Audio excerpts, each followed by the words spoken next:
మాజీ మంత్రి హరీష్ రావు వరంగల్ పర్యటన పోలీసులు అడ్డుకున్నారు. హైదరాబాద్లోని ఆయన నివాసంలో హరీష్ రావును పోలీసులు హౌస్ అరెస్ట్ చేశారు. ప్రభుత్వ పాలిటెక్నిక్ విద్యార్థుల ధర్నాకు మద్దతు తెలిపేందుకు వెళ్లేందుకు హరీష్ రావు సిద్ధమయ్యారు. అయితే ఆయన వరంగల్ వెళ్లకుండా పోలీసులు ఆంక్షలు విధించారు. ఇంటి నుంచి బయటకు రాకుండా భారీగా పోలీసులను మోహరించారు. దీంతో హరీష్ రావు వరంగల్ పర్యటనకు బ్రేక్ పడినట్లయింది. కొద్ది రోజులుగా ప్రజల సమస్యలపైన రేవంత్ సర్కార్ను హరీష్ రావు నిలదీస్తున్నారు. మాజీ మంత్రి హరీష్ రావు హౌస్ అరెస్ట్ను ఖండించిన బీఆర్ఎస్ నేతలు కాంగ్రెస్ ప్రభుత్వాన్ని ప్రశ్నిస్తే హౌస్ అరెస్ట్ చేస్తారా అంటూ బీఆర్ఎస్ నేతలు ఆగ్రహం వ్యక్తం చేస్తున్నారు.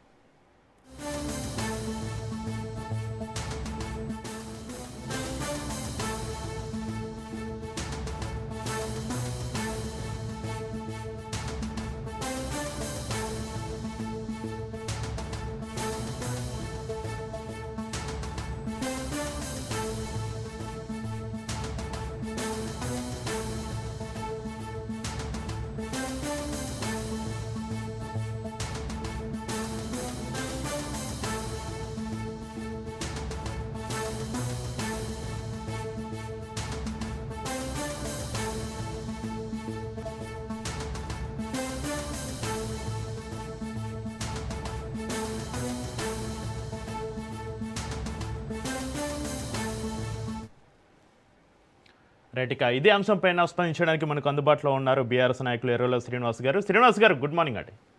గుడ్ మార్నింగ్ అండి.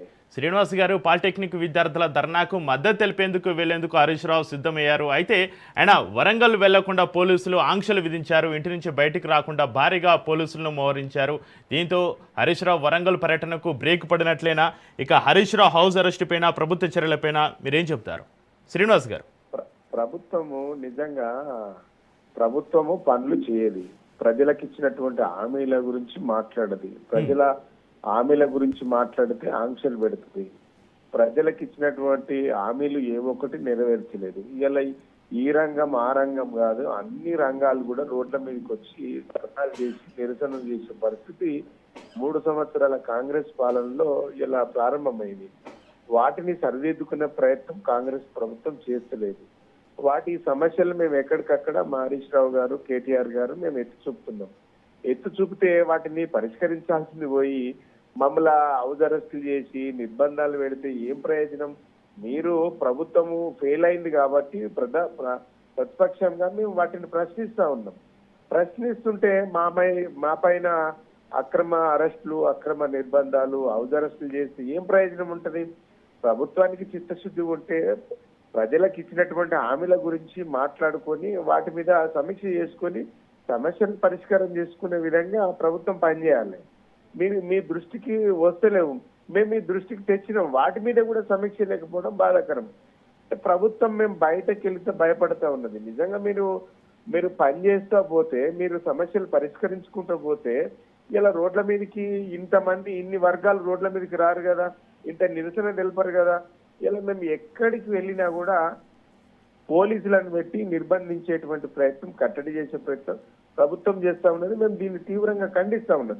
అంటే ఇది ప్రభుత్వం యొక్క ఫెయిల్యూర్ కు నిదర్శనం అనేది చాలా స్పష్టంగా అర్థమవుతుంది.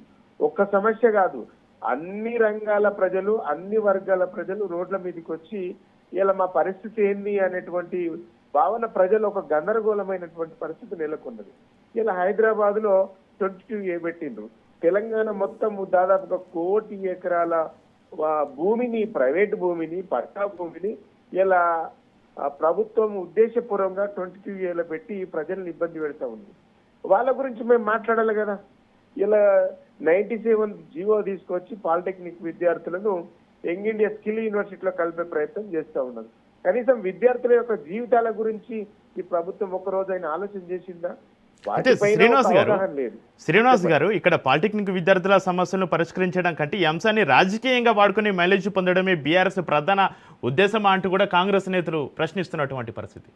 కాంగ్రెస్ వాళ్ళకు నిజంగా చెప్పాలంటే సోయి లేదు, ఎవరికి అవగాహన లేదు, ఇష్టం వచ్చినట్టు మాట్లాడుతున్నారు.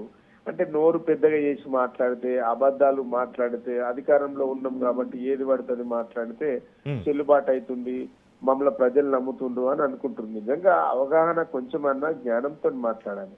విద్యార్థులు రోడ్ల మీదకి వచ్చిందా? ముందుగాల బీఆర్ఎస్ పార్టీ రోడ్ల మీదకి వచ్చి రాజకీయం చేస్తుందా? మాట్లాడే వాళ్ళకి కనీసం సోయి ఉందా, విజ్ఞత ఉందా? మాట్లాడే ఆలోచన ఏ విధంగా మాట్లాడుతున్నా వాళ్ళ ఆలోచన ఉందా? విద్యార్థులు దాదాపుగా 15 రోజుల నుంచి రోడ్ల మీదకి వచ్చి నిరసనను తెలియజేస్తే మహబూబాద్ జిల్లాలో ఒక విద్యార్థిని గొంతు పట్టుకుని నిలుమితే చంపే అత్యాచారం చేసే ప్రయత్నం చేస్తే అక్కడ విద్యార్థులందరూ కలిసి అమ్మాయిలందరూ కలిసి ఆ అబ్బాయిని బతికించుకునేటువంటి ప్రయత్నం చేస్తే ఆ సిఐ మీద వేటు వేసింది ప్రభుత్వమే కదా. ప్రభుత్వం మాట్లాడడానికి కొంచెం సెన్స్ ఉండాలి కదా. మేమెందుకు రాజకీయం చేస్తున్నాం? విద్యార్థులందరూ తెలంగాణ వ్యాప్తంగా పాలిటెక్నిక్ విద్యార్థులందరూ రోడ్ల మీదకి వచ్చి అది ప్రైవేట్ యూనివర్సిటీ, ప్రైవేట్ వ్యక్తుల చేతుల్లోకి వెళ్తుంది. మా జీవితము, మా భవిష్యత్ అంతా గందరగోళం అయ్యేటువంటి పరిస్థితి ఉంటుంది. మేము స్కిల్ యూనివర్సిటీలో విలీనం చేయొద్దు అని తెలంగాణ వ్యాప్తంగా స్వచ్ఛందంగా విద్యార్థులు రోడ్ల మీదకి వస్తే కదా మేము మద్దతు తెలిపేది. ఇలా మొన్న జేఎన్టీయూలో జరిగిన పాలిటెక్నిక్ విద్యార్థులకు మద్దతు తెలిపిన ఈ రోజు వాస్తవంగా ఏంటంటే మేము వరంగల్ జిల్లాలో కొన్ని పెళ్లిళ్ళు ఉన్నాయి. ఆ పెళ్లిళ్లకు మేము శుభకార్యాలకు వెళ్లే ప్రయత్నంలో దాంట్లో భాగంగా విద్యార్థులు అక్కడి నుంచి హరీష్ రావు గారికి రిక్వెస్ట్ చేస్తే అటెండ్ అవుతామని చెప్పినాం. నిజంగా మరి ఇప్పుడు 15 రోజుల నుంచి ఈ సమస్య బయట పెద్ద ఎత్తున ఉద్యమం నడుస్తా ఉన్నది, విద్యార్థులు చేస్తా ఉన్నారు. మరి ప్రభుత్వం ఎందుకు నిమ్మకి నీరెత్తినట్టుంది? ఎందుకు ప్రయత్నం చేయలేదు? వాళ్ళ సమస్యలను పిలిచి మాట్లాడి విద్యార్థులతో మాట్లాడి సమస్య పరిష్కరించేటువంటి ప్రయత్నం ఎందుకు చేయలేకపోయింది? అంటే ఇది ప్రభుత్వం యొక్క ఫెయిల్యూర్. ప్రభుత్వము సమస్యలపైన, ప్రజా సమస్యలపైన, విద్యార్థుల సమస్యలపైన, నిరుద్యోగుల సమస్యలపైన, లేకుంటే నిరుద్యోగులకు చాలా మంది ఉద్యోగస్తులకు కాంట్రాక్ట్ అవుట్సోర్సింగ్ ఉద్యోగస్తులకు జీతాలు, వీటిపైన దృష్టి లేదు ప్రభుత్వానికి. ఏ కాడికి మేము ఏం దోసుకోవాలి, కమిషన్లు ఎట్లా, పర్సెంటేజీలు ఎట్లా, వాటిపైన దృష్టి ఉంది తప్ప ప్రజాప్రభుత్వం అని చెప్పుకున్నటువంటి ప్రభుత్వానికి ప్రజల సమస్యలపైన దృష్టి లేదండి. అందుకనే ఇలా మేము ప్రధాన ప్రతిపక్షంగా మాట్లాడాల్సినటువంటి బాధ్యత మా పైన ఉంది కాబట్టి మేము మాట్లాడుతూ ఉన్నాం. మమ్మల్ని అడ్డుకొని మమ్మల్ని హౌస్ అరెస్టులు చేసి ఏం ప్రయోజనం? ఈ ప్రభుత్వానికి సోయి లేదు కాబట్టి సోయినటువంటి ప్రతిపక్షంగా మేము బాధ్యతాయుతంగా మేము ప్రజల పక్షాన కొట్లాడుతూ ఉన్నాం. ఇది దుర్మార్గం. అంటే ఇది దుర్మార్గమైనటువంటి చర్య. ఈ ప్రభుత్వం యొక్క ఫెయిల్యూర్ని ఎండగడుతున్నందుకు ఎక్కడికక్కడ అరెస్టులు, నిర్బంధాలు ఈ ప్రభుత్వం చేస్తా ఉంది. శ్రీనివాస్ గారు, మాజీ మంత్రి హరీష్ రావు హౌస్ అరెస్ట్, ఇప్పటి వరకు చెప్పండి. మాజీ మంత్రి హరీష్ రావు హౌస్ అరెస్ట్ అనేది శాంతి భద్రతల సమస్య రాకుండా పోలీసులు ముందస్తు అరెస్టులు చేయాల్సి వచ్చిందని పోలీసు అధికారులు చెప్తున్నారు. ఇది పెద్ద జోకు. ప్రభుత్వము కొంచెమన్నా సెన్స్ తో ఆలోచించాలి. హరీష్ రావు గారు బయటకు వెళ్తే శాంతి భద్రతలు అంటే హరీష్ రావు గారు టెర్రరిస్టా, నక్సలైటా, తీవ్రవాద? శాంతి భద్రతలు ఎట్లా ఇబ్బందులు వస్తాయి? ప్రభుత్వము విజ్ఞప్తితో మాట్లాడాలి కదా. అంటే మీరు అసలు దొంగలను వదిలేసి ప్రజల పక్షాన మాట్లాడేటువంటి నాయకుడిని పట్టుకొని శాంతి భద్రతలకు ఆటంకం కలుగుతుందనేది ప్రభుత్వం యొక్క వైఫల్యానికి నిదర్శనం. ప్రభుత్వము మీ ప్రజల సమస్యల మీద మీరు దృష్టి పెట్టి సమస్యలు ఎక్కడికక్కడ పరిష్కరించుకుంటే మేము ప్రతిపక్షంగా మాట్లాడాల్సినటువంటి అవసరమే లేదు కదా. మీరు మాట్లాడతలేరు, వాళ్ళ సమస్యలు వింటలేరు, వాళ్ళ గోడు వింటలేరు, వాళ్ళ గురించి మాట్లాడతలేరు కాబట్టి కదా మేము ప్రధాన ప్రతిపక్షంగా మేము మాట్లాడుతూ ఉన్నాము. ఇలా హరీష్ రావు గారు బయటకు వెళ్తే లా అండ్ ఆర్డర్ ఇష్యూ ఎట్లా వస్తుందండి? అసలు దొంగలం పట్టుకోండి. ఈ రాష్ట్రంలో లా అండ్ ఆర్డర్ కంప్లీట్ గా వైఫల్యం చెంది 3 సంవత్సరాలు అయింది. రోడ్ల మీద హత్యలు, రోడ్ల మీద అటాకులు జరుగుతూ ఉన్నాయి. రోడ్ల మీద మహిళలకు రక్షణ లేదు, విద్యార్థులకు రక్షణ లేదు.